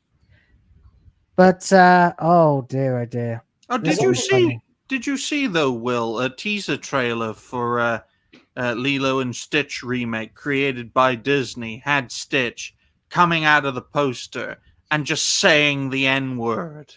What? Then clapping in a celebration, then leaving. I can share this. Where is this? I'm going to show it to you. You're joking. No, Dragon Slayer had the same reaction, Dobby. Stall him. Explain the situation. Give me enough time to find. Okay, so basically at D23, they're announcing all of the upcoming projects, and they came up with this shit show of a project for a live-action version of Lilo and Stitch. And they kind of went through the whole role-playing bit of like pretending that they've got this big technical problem. And then you see like the first person of Stitch kind of like running through everybody in the arena. And then it gets to this moment, which Ryan is about to show you. Hopefully he found it. This is going to be Dragon Slayer all over again, Darby. Am I going to have to mute this or watch it before I can share? No, you have to. You better not fucking mute this because it won't be funny otherwise. There we go. Walt Disney Studios, ladies and gentlemen. Experiment 626. Let's make it a little less zoomy. You're in control, mate. Yep. Walt Disney Studios Experiment 626 has entered the chat. The live-action Lilo and Stitch is coming only to theaters in summer of 2025. Cue the music.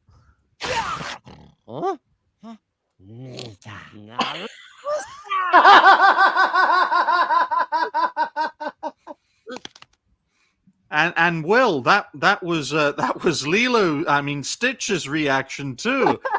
He laughed and then he clapped and then he fucked off. Action replay. This is from fucking Disney, and they haven't taken it down yet. Put it back, play it again. Sure.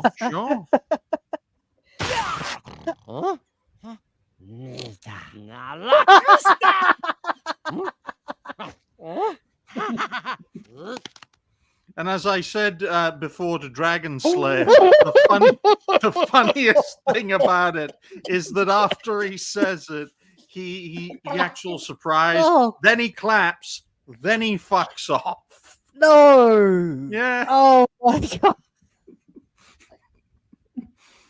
Oh. He goes like, and then he just after a scene goes, gah. Like it's like. I know, it's so funny. I managed to get I managed to get a green screen version of this, so I can literally put this in my intro. You've got to have this. You've got to have like a clip of this, like so we can have it as a reaction for the stream. Yeah. Let me just get rid of this. I'll You just link me that. Send me a link or something. I'll send you I'll share a video file first of all, because I have it in a video file if you bring it up. Oh no, yeah, you've got it there already.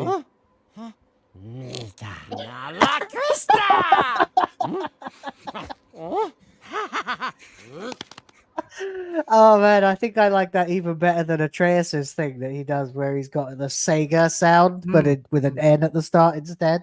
Made by Disney, folks. There is hope. Disney is based. There is hope for Disney, and because we got the green screen backdrop, it means we can get rid of the green and it can be black. And then every time Atreus pisses me fucking off, we can take that little tiny bit of what Stitch says, just play it over and over and over again, like a button. Like I don't know what to make of that. Like that is that's either the most tone deaf thing that Disney's ever done, or somebody works there and got it past them somehow and got away with it and is laughing as hard as I.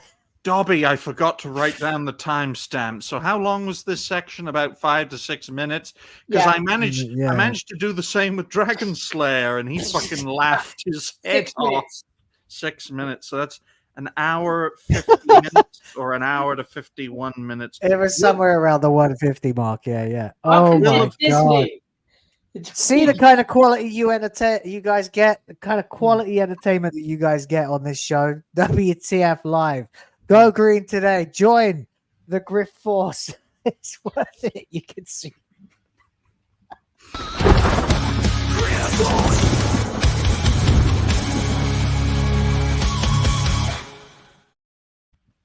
Jesus Christ. Now there are a lot of new members today. Actually, I can see even Stevie Zala managed to get green finally. So congratulations to all of you nice folks. That's what we want. That's what we want. An audience of entirely green. Yeah, that's I'm amazed. Very heartening to see. I'm amazed more people don't know about this. And you talk about all these breaking news stories. Literally, Disney created a fucking live action N-word button for you all. I mean, they haven't thanks, taken it Disney. down. Well, no, I mean you've got it now, the green screen version, right? That was presumably from your computer, right? So, yeah, I managed to get it from someone else on Twix, and yeah. Speaking of turning people green, Eris Rhoda has gifted 5 Will of the Fans memberships, and thank you very, very much indeed. Oh, lucky people. There you go. So I guess that will do for today's show, episode 35, I want to say, of WTF Live is in the books. So let's begin with our outros, and Ravenwolf Fairweather, go ahead. Well, it's been an absolute pleasure to join you guys once again into our foray of the sheer insanity of Clown World, and we survived, kind of. I'll be doing live streams throughout the day. I'll also probably, hopefully, if nothing else goes wrong today, be on 2 Stages in the Time Machine later. I'll be doing different streams through the week, and I'll be back here on Thursday. Make sure you follow everybody here, including Will of the Fans up here. So subscribe, like the channel, share the videos, and consider joining. Thank you, over Rev. to you, Captain Robotnik. Now go to the super chat and membership first. Okay, yeah. The membership I just did, but James Op has chimed in again for 10. Thank you very, very much indeed. And says, holy smokes, just played the benchmark for Black Myth Wukong. Looks freaking amazing. Like pre-order being debated, amazing. Okay, wow. And this is the day and age where pre-ordering games is not something you should do lightly. But there you go. I mean, yeah, I don't know what to say. That's crazy. Yeah, if you're Play a Chinese game. It actually I works. mean, the Sayuki Journey to the West is so inspirational. I mean, it's what Dragon Ball was initially based on. Enslaved Journey to the West as well, that came out on PS3 but got largely undermarketed. That was a really good game too. A lot of fun. I'm going to look into this. I might jump on the bandwagon. I always miss out on the gaming trends because I never have time, but I actually have some time now. So I got everything done today and actually had like 2 hours before the stream. Amazing, right? I could fill that time with extra gaming at the ends of our streams. We'll see. But for now, thank you for the idea, James Up, and the super chat and the 10.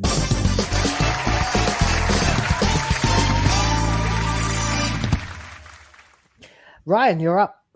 Well, folks, thank you all very much for watching this episode of WTF Live, episode 35, my 33rd appearance in a row, hopefully, I think, off the top of my head. In regards to, I've showed Dragon, I've showed Will, I got to show it to Hypno on the next SNH, because, you know, I need to bolster up my reputation somehow, and having a live-action version of a Disney character naming Atreus directly, that's going to get one hell of a laugh.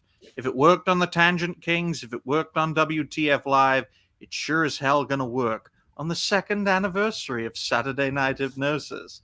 What a way to put a timestamp on that event. But you can catch me at Ryan Roger Athe. I am the host and founder of Reality Based. Hopefully I will be with Coach and Dragon, and hopefully Dobby as well, because I'm not making any videos for today, and we'll have a good talk about all sorts of weird and wonderful things, and I'll try the Lilo and Stitch thing on Coach and see if he laughs his head off. Knowing Dragon Slayer, he'll literally bring down the fucking house with his laugh, even after time of seeing it. Yeah, He but howls.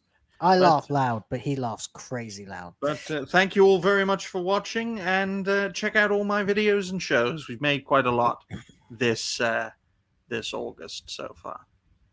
Beautiful. And here is my anime rendition of Sydney Sweeney for your enjoyment, but only for a moment, because I keep getting screwed over by YouTube when I put boobies on the stream. But you guys have been fantastic today. I can't believe it. Thank you very much to TJEP Steve, James Up, Eris Rhoda, and James Up. You guys are amazing, contributing to the Princess of the Fans Education Fund. Thank you very much for that. And yeah, great stream, great show. Had a lot of fun. I am back full time now. I can actually do what I need to do every day. So I'll be making some nice videos for you guys. I got one coming out in about just under an hour, then another one after that about 3 hours later, and then there's just loads and loads in the pipeline. This show will be back on Thursday because there's still piles of news that I haven't caught up with from the last week or 10 days or so that I was only partially active. So just keep it here and check out these guys' channels as well. Thank you very much for checking out this episode of WTF Live, and of course keep coming back. We love you. Thank you so much for the super chats and the member donations. There is no surer sign that I'm doing something right than when you guys are sending stuff like that. It really is all the feedback I need. So thanks very much. Nothing left to do then now, but wave to the camera, put a picture of my baby on the screen again, and say see you next time. Bye. Bye.